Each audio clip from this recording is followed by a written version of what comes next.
नमस्कार, प्रणाम। कैसन बानी रउआ सब? उम्मीद करते हैं कि रउआ सब अच्छा हो खमजा। और आज हम जा रहे हैं सुनावे एक प्यारा सा विवाह गीत। अगर रउआ सब हमारा चैनल पर नया हो खमजा तो हमारे चैनल के सब्सक्राइब कर देम जा।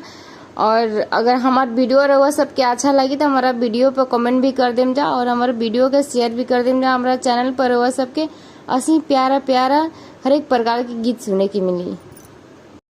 कहवा के ऊंची मंदिरवा, कहवा के नीची मंदिरवा, अरे माई कहवा के हवे सवा दाग लड़िकवा, खिल के मांगे फूल के गेंदावा।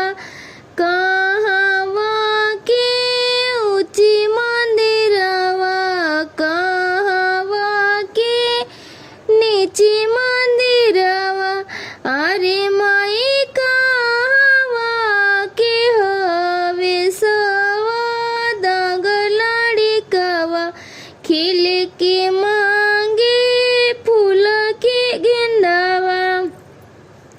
एक ओरे बेटा के पापा, एक ओरे बेटी के पापा, अरे माई बेचावा में बोई ठेसोवा दाग लड़िकवा, खेल के मांगे फूल के गेंदावा।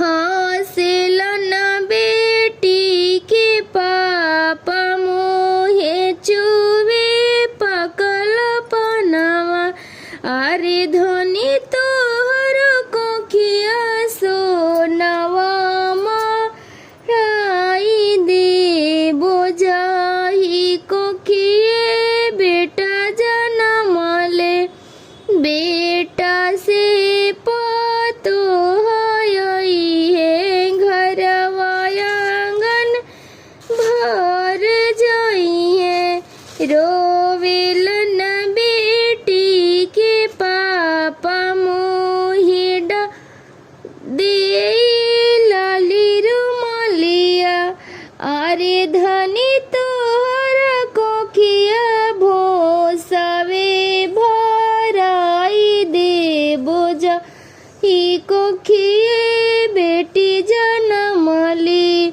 बेटी से दामाद आई है, बेटी से दामाद आई है, दुआरा घर